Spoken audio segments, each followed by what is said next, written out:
Guess what came in early? So it has been a couple of days since the last video. However, it is Friday and not, as Amazon told me, Monday. So the tubes came in a bit early, which is great, which makes me very, very happy because we can finally finish my build and I can finally continue working as usual and not on my 2016 MacBook Pro. And for anybody who has a 2016 MacBook Pro, he should know what I mean. It is not a good MacBook Pro.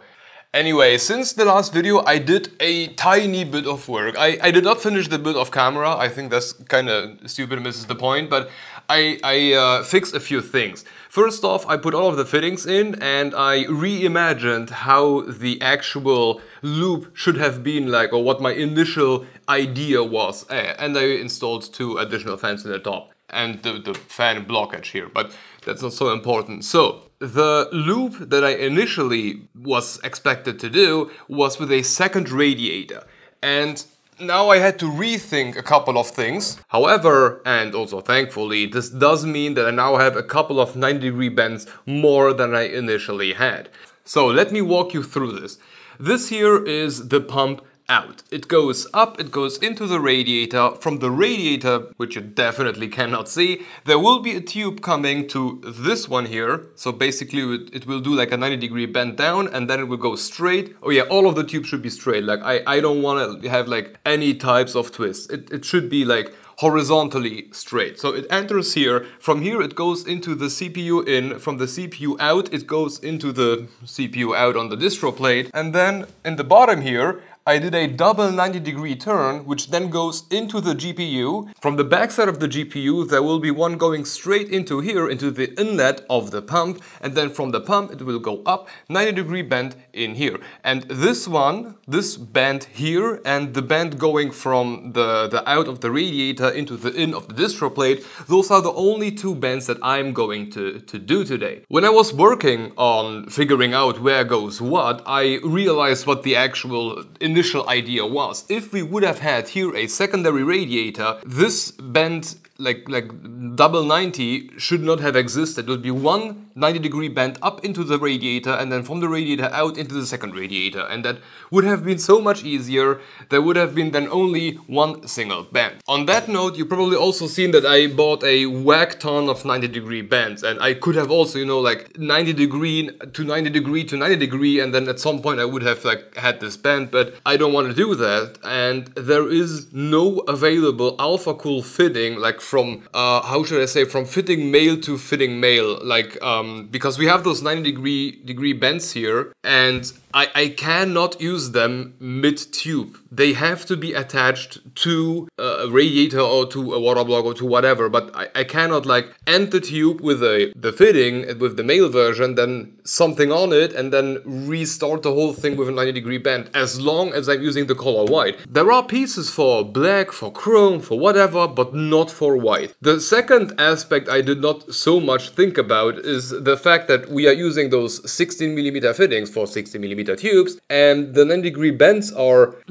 made for 13mm, definitely. Just the size that they have, they are not meant for what we are doing with them. So it looks, I don't want to say it looks odd, but it does, yeah, the fitting is a bit oversized. And the last point, and that's the thankful point from my side, that I now have a bunch of 90-degree fittings like left over. The holes on the CPU block and the holes on the distro plate did not align. Phanteks and Alphacool are not creating their holes in the same like distance to each other. I don't even know if Alphacool and Alphacool does it or Phanteks and Phanteks. I have no idea, but in this case it was off like by a couple of millimeters, not a lot. So what I was able to do is double 90-degree this here and the one below, and then I could like off shift both to be straight, or to be somewhat straight in relation to the CPU block, which now will then create a straight up line, which will be amazing. So that out of the way, let's have a look at the tubes, because they are freaking beautiful. While I was ordering, I rethought my whole concept, and I decided to go for those like milky tubes. I don't even know their specific name. I'm very sure they have one. Yeah, again, it just says Alphacool hard tube. Nothing more. That's how is their like warehouse working? Anyway, they are called acrylic hard tube Seth. Alphacool ice wall. I have no idea if they have like a specific model name, but look at those beautiful like tubes. They are this does look freaking amazing. And I'm pretty sure it will look amazing in any build. The only thing I'm concerned about is when I bend them. Like heating them, does that change how that milky effect is looking like? I have no clue. I hope everything is fine because we have that one visible bend here and that kind of concerns me. But we will see mid-loop. And now when I'm talking about it, I see that I forgot one fitting here. So let me get a fitting.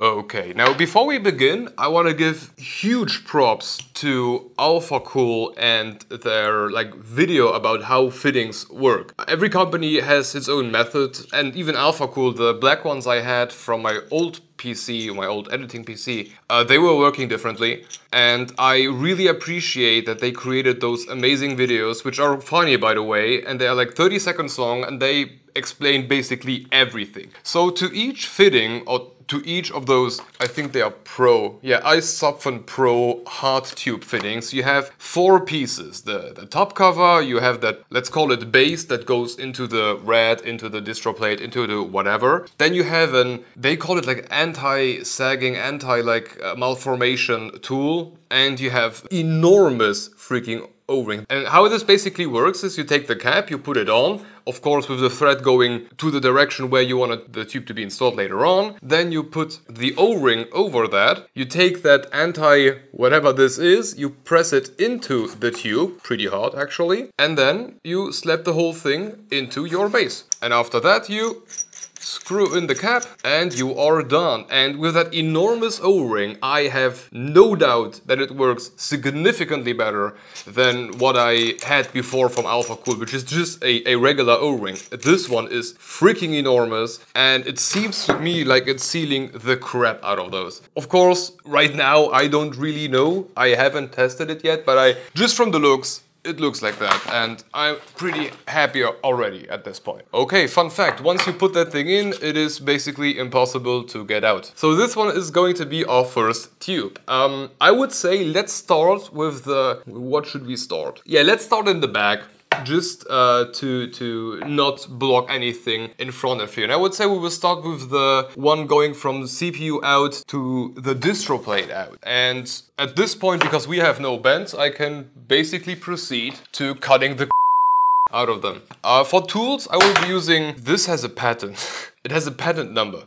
It must be amazing. I think I bought this even from Alphacool some time ago, like when I did my last big ordering.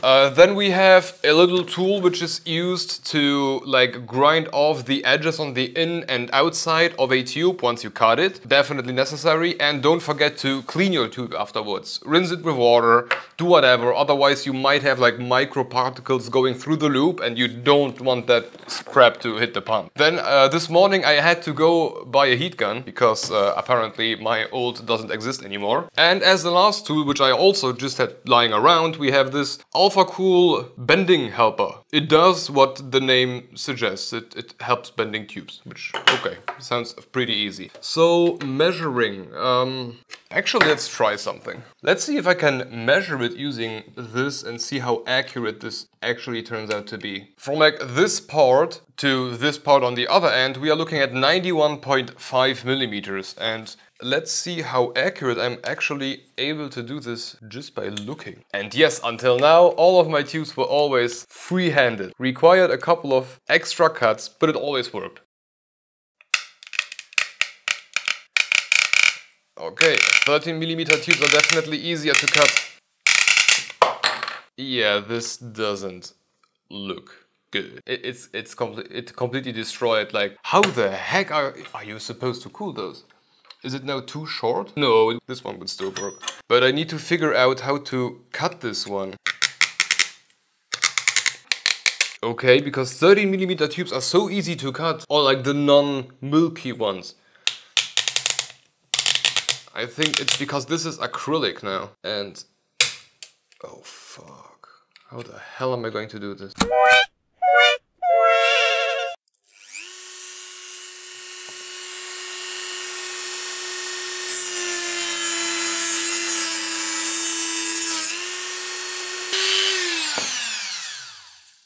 Yay! Yeah, let's... This episode is neither sponsored nor endorsed by Dremel. However, I do love the things they are doing. Though I could have cut this a bit straighter, but I'm using a freaking angle grinder because I have nothing else for it.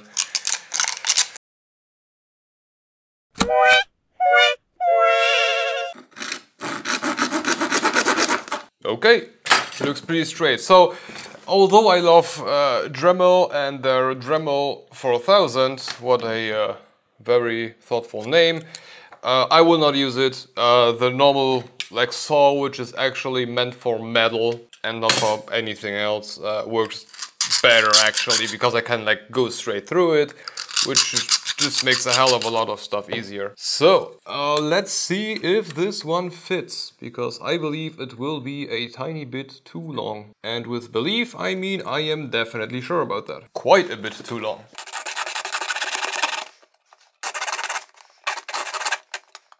What? That looks about right. That looks about right. Great. So I think at this point, let's just time-lapse through all of this, because this is going to take hours.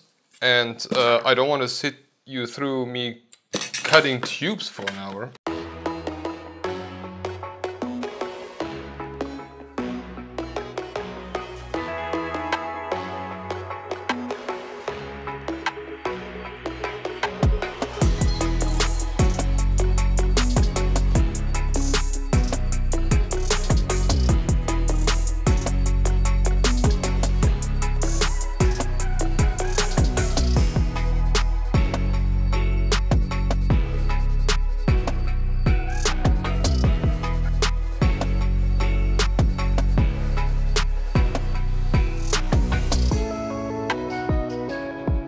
Yay, we are close to done. I did try a couple of other methods than just my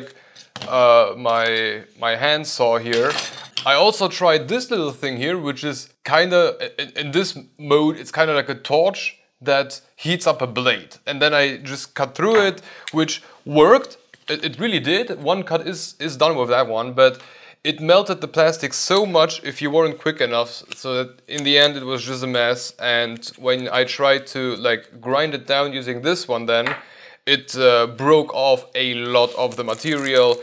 Plus it then started to, how should I say, it became edgy on the edge. Essentially, it wasn't good. So the next one would be this here, and there we need a 90-degree bend, which I would just eyeball to here, and then we'll cut both sides of this in hopes that I do this the right way. Yeah, let's hope for the best here. Oh, don't I have an insert? Huh, look at that, I do have tube inserts, which makes it a lot easier to bend them, which is amazing, great. Come on, we are almost through. Okay, we have it at the top. Great, what? Yeah, I think the best approach is to eyeball it and then cut both ends. Otherwise it will just be too much of a mess. High quality device. If I can't do this, we have an issue. It's getting harder. This is in no way enough. This is more like it.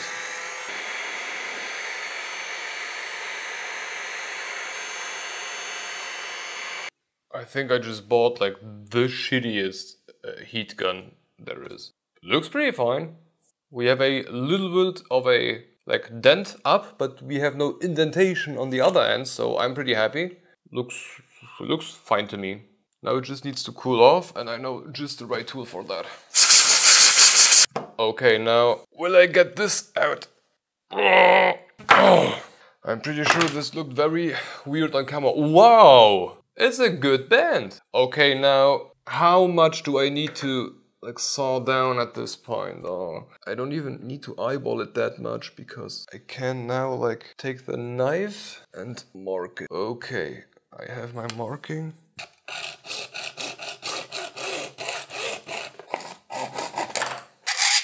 It's been so long since I hardline watercooled. I forgot half the stuff. Just my tubes are looking so much better now than they did an hour ago. Okay, let's check this one. Looks about good, looks good. Not bad, not bad. But now I need to eyeball the crap out of this one, because I cannot see a thing in there. Oh, let's begin with too much. Yeah, let's first do a bit too much, and then I can still short it down.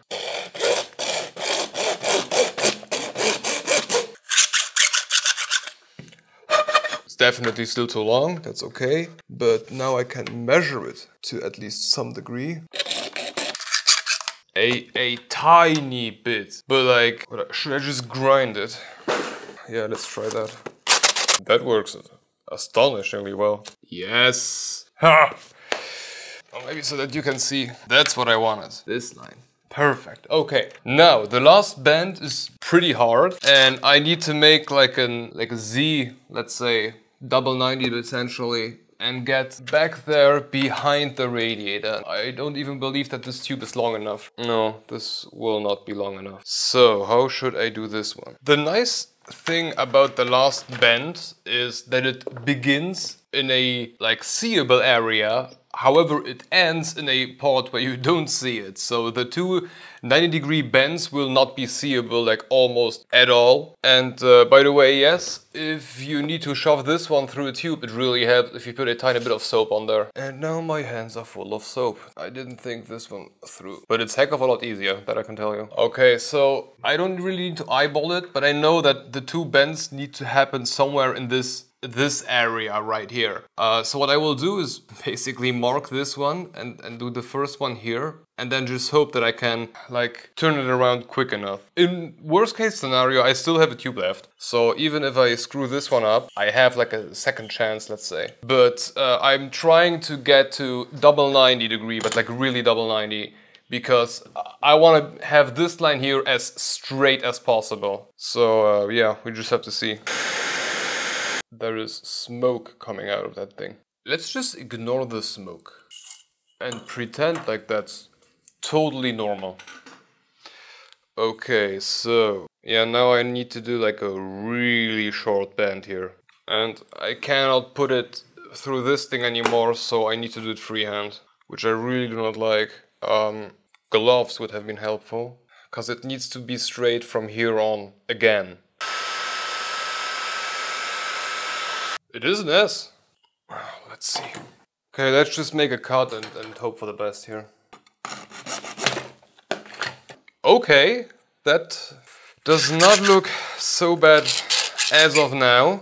And it's sitting as straight as it can. Damn! Oh, I'm so freaking happy right now. Okay, have a look at this. We have all of the tubes, bends, cuts, prepared. We have from the, let's start at the pump, from the pump into the radiator, from the radiator into the distro plate, from the distro plate into the CPU, from the CPU back into the distro plate, from the distro plate into the GPU block, and then from there into the inlet of the little pump. So we have everything ready. Finally, it's been a week, but for this video I think I will end it here. I will clean up all the mess I just created. I will clean myself up because I'm full of freaking soap. I will grind a bit all of the tubes off camera. I will clean them, hopefully to the biggest extent possible, but I have like a pipe cleaning. This was a very wrong hand movement. I have like a pipe cleaning tool, so this will definitely help. So yeah, I hope you enjoyed it for this one. If you take anything out of this, then that acrylic tubes are very, very hard to cut. And for next time, and that's a note for myself, I need like a saw, like one of those pull-down saws that just cuts right through it, no matter what I put in there. That's for the future, but for today, this one does not work for acrylic, not at all. It works amazingly for the normal tubes, which are also kind of acrylic. I have no idea what the difference is, but it's a different material or different maybe thickness. Maybe it's that is the problem. I don't know, but those are not cuttable with this.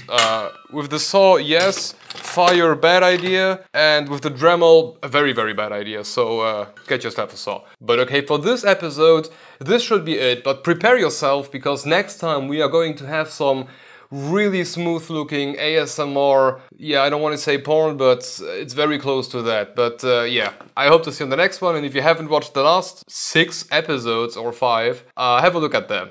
Thank you for watching and hope to see you on the next one. Bye bye.